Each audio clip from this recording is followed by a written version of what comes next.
Hey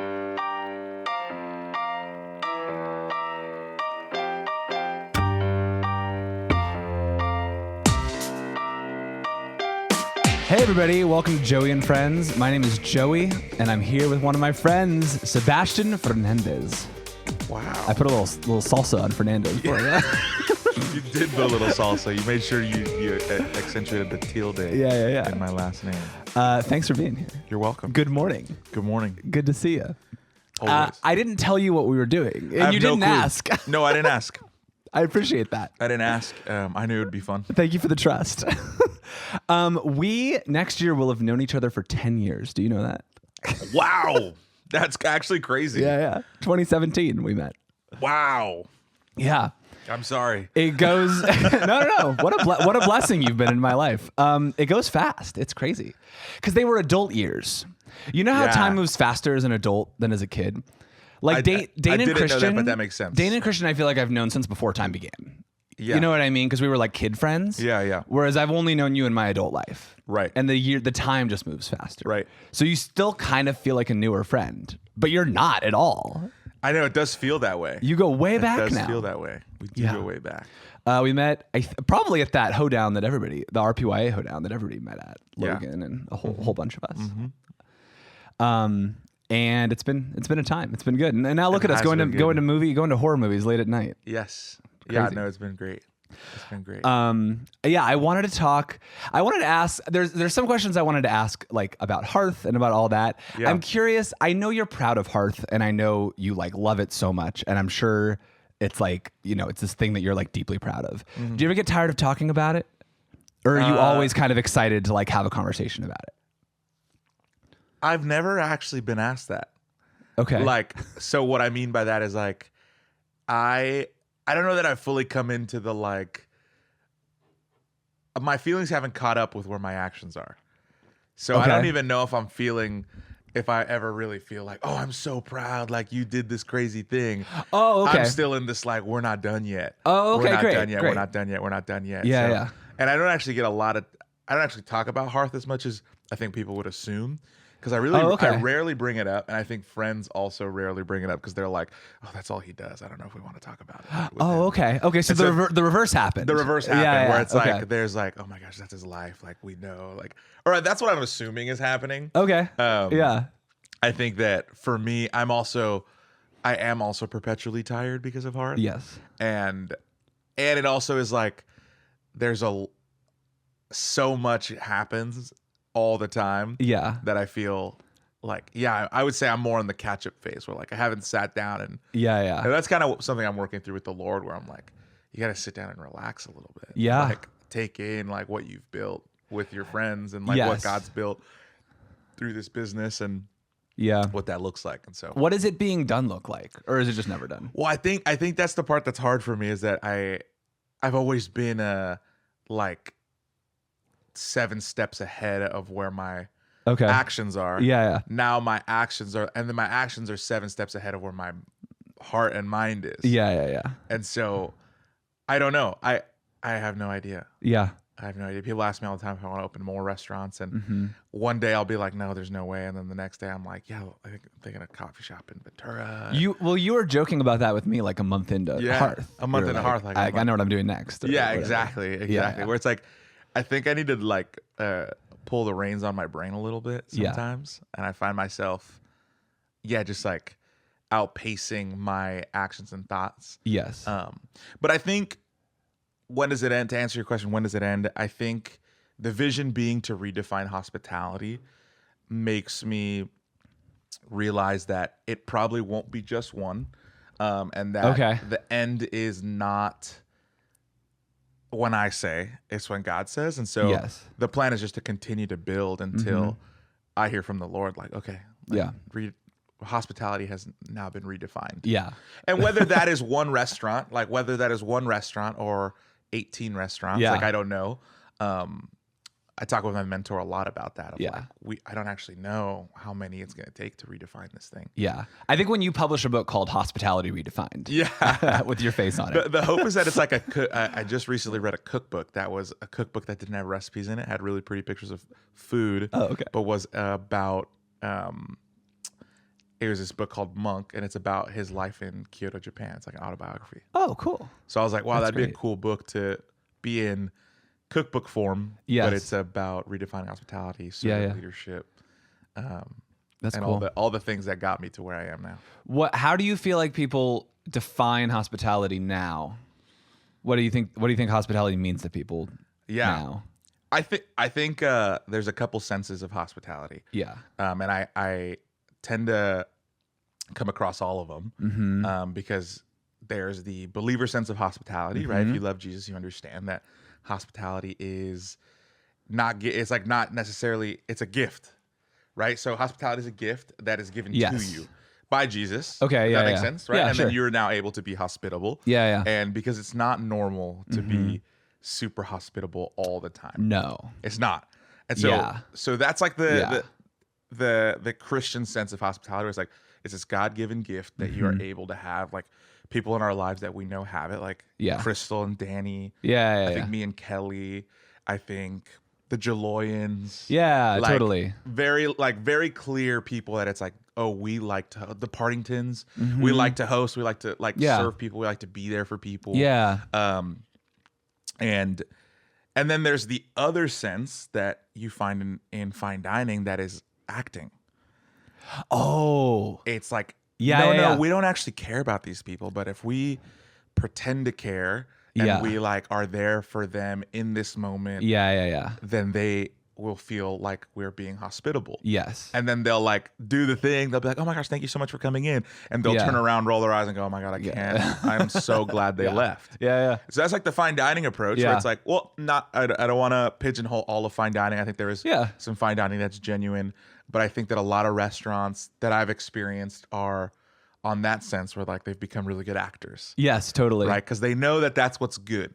There's one hotel chain that's famous. The Ritz-Carlton. Ritz-Carlton, So for hospitality. The Ritz-Carlton, Chick-fil-A, they kind of have this like genuine approach to hospitality. They are now so big though that it muddies. Yeah. But I mean, this idea of redefining hospitality came from me working at Chick-fil-A. Yeah. And seeing leaders and operators that I worked with that genuinely carried hospitality. Yeah. And how they wanted to expand on hospitality and train on hospitality for it to be genuine. So what's the kind of redefined definition of hospitality then? The redefined sense is hospitality that you carry in your heart. So what I train and what I develop in my people is that the hospitality that you learn at Hearth, I want you to think about in the next 8 years. Yeah. So like when you're not at Hearth anymore, I want you to be like, oh my gosh. Yeah. Wow, like this really penetrated like who I am as a person to work at this restaurant.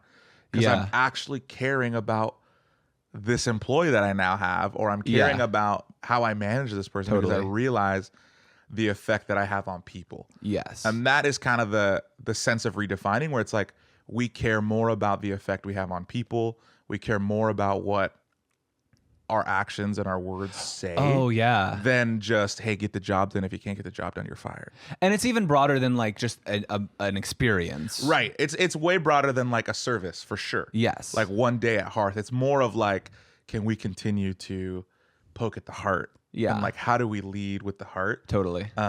Where it's like the idea came, I mean, there's a lot of people that believe in this version of servant leadership and leading from the heart. I think that it just gets misguided in kitchens because being a mean bulldog chef is sexy. Oh, yeah. You know, like in the world. And that was true before the Bear. And that was true before the Bear. Yeah, that was true before the Bear. You have like Marco Pierre White, Gordon Ramsay. Like, yeah, totally. Very, very famous chefs that it was like, it was cool to be bulldog. Like, to like my way or the highway, this is it. Where it's like, I'd say my approach and my mentors helping me a lot with this approach is hey, like, where do you want to go? In the industry, whether that is, oh, I'm looking for a part-time job, I'm an actor, or it's, hey, I want to open a restaurant. And then it's, how can we help you get there while you help us here? Totally. Right? Yeah. And so there's this like give and take and more giving on our part where we're like, we want you to just win. Yeah. And whether you win with us for a year, 2 years, or you win with us for 3 months, like we want you to win. You know who has such a heart of hospitality is Royal. He's just incredible at it. Yes. And it's really the relational side. Like, it's 100%. Funny because I don't know if I ever would have like thought of hospitality initially thinking of Royal, but thinking about it the way you're describing it, of like really caring about people. 100%. You just feel that when you're with, and it doesn't feel performative. It feels very real. 100%. Yeah. 100%. And even as Royal's friend going into Hearth and he's like waiting on us, it's just like, it's one of the things I look forward to about going to Hearth 100%. Is getting like the Royal experience. Yes. 100%. I don't know if actually anybody else has ever waited on us at Hearth in the like 4 or 5 times that we've like sat in. We've always gotten Royal. Who else do you have? We have Royal, we have Sam, Keone. Okay. And then that's it, actually. We're a very small team. That's crazy. crazy. It's only 26 seats, so yeah, it happened. Totally. We're in the process of hiring more. I think we're just being very selective because it is what makes or breaks, I think, one of the dining experiences. Like, the food could be delicious, but if the wait staff or the servers don't carry that heart of hospitality, the experience is not the same. Yeah, they got to own it. Exactly. Yeah. You mentioned having a mentor a minute ago. Is that like specifically in like as far as like food goes? In business? Oh, cool. Less about food, more about leadership. Gotcha. I've known him for probably as long as like 7 years now. Okay. If I've known you for 10. Yeah. Started Chick-fil-A after we knew each other.